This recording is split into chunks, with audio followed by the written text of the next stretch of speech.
నా పేరు doctor Srikanth Raju, clinical director vascular surgery, senior consultant vascular and vascular surgery, Yashoda hospital sciatic city నుంచి వచ్చామండి. So ఈరోజు మీ అందరి ముందుకు రావడానికి ఏంటంటే ఒక కామన్ వ్యాధి, దానికి లక్షణాలు ఏంటి, దానికి తీసుకోవాల్సిన చర్యలు ఏంటి, దానికి అందుబాటులో ఉన్న ట్రీట్మెంట్ ఏంటి అని చెప్పడానికి నేను ముందుకు వచ్చాను. ఎందుకంటే ఎలాగైతే మన శరీరంలో ప్రతి ఒక్క అవయవం మనకి ఇంపార్టెంటో, మన కాళ్ళు కూడా అదే మాదిరి చాలా ఇంపార్టెంట్. హార్ట్కి ఏ విధంగా అయితే మనకు కొరోనరీ ఆర్టరీ డిసీజ్ అనే వ్యాధి వస్తుందో, అంటే హార్ట్ అటాక్ అంటాం నార్మల్ లాంగ్వేజ్లో, అయితే అదేవిధంగా కాళ్ళలో కూడా పెరిఫెరల్ ఆర్టరీయల్ డిసీజ్, దీన్ని ప్యాడ్ అంటాం, పిఏడి. అయితే ఈ వ్యాధి వల్ల కాళ్ళకు వచ్చే దాన్ని లెగ్ అటాక్ అని అంటాం ఆ వ్యాధిని.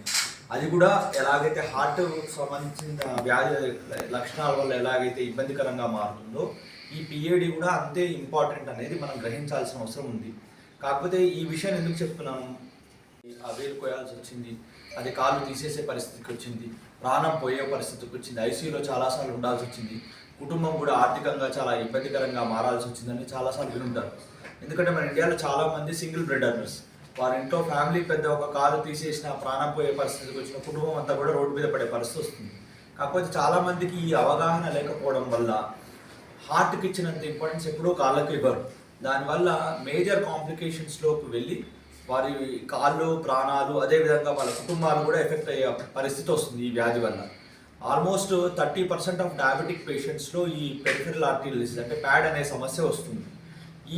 దీని యొక్క ముఖ్య లక్షణాలు ఏంటి అంటే, ఏదైనా వ్యక్తికి నడిచేటప్పుడు పిక్కల్లో, తొడల్లో గట్టిగా కండరాలు పట్టుకొని వాళ్ళు నడవలేని స్థితికి వెళ్ళడం, దాన్ని ఇంటర్మీడియట్ క్లాడికేషన్ అంటారు.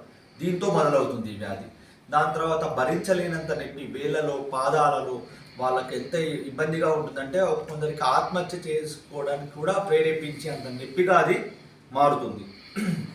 ఇంకా ఫర్దర్గా అడ్వాన్స్ అవుతే కాళ్ళలో గ్యాంగ్రీన్గా మారి వేళ్ళు, పాదము కుళ్ళిపోయి వాసన వచ్చి మానని గాయాలలాగా కాళ్ళలో తయారవుతుంది. యూజువల్గా ఈ 3 రకాల లక్షణాలు ఉన్నప్పుడు ఈ వ్యాధికి మనం త్వరితగతిన ట్రీట్మెంట్ తీసుకోవాల్సిన అవసరము, మాలాంటి వాస్కులర్ సర్జరీని కలవాల్సిన అవసరము ఉంటుంది. కాకపోతే ఈ వాస్కులర్ సర్జరీ అనే మనకు సంబంధించిన సదుపాయాలు డిస్ట్రిక్ట్స్లలో, టౌన్లలో ఇంకా అందుబాటులో లేకపోవడం, దానివల్ల చాలామంది పేషెంట్స్ లోకల్గా ఉన్న డాక్టర్స్తో ట్రీట్ చేయించుకోవడము, దానివల్ల ఏమైపోతుందంటే వ్యాధి చాలా ముదిరిన తర్వాత ఆ యొక్క సమస్య మనము ఏమి చేయలేని పరిస్థితిలో చాలామంది పేషెంట్స్ మా దగ్గరికి రావడం జరుగుతుంది. అందులో ఒక 70-80% ఆఫ్ పీపుల్ మేము కాపాడగలుగుతున్నాం, కానీ మెజారిటీ ఆఫ్ ద పేషెంట్స్కి మేజర్ యాంపుటేషన్స్కి వెళ్ళాల్సిన పరిస్థితి వస్తుంది. ఎందుకు మనం మెడికల్గా ఎంత డెవలప్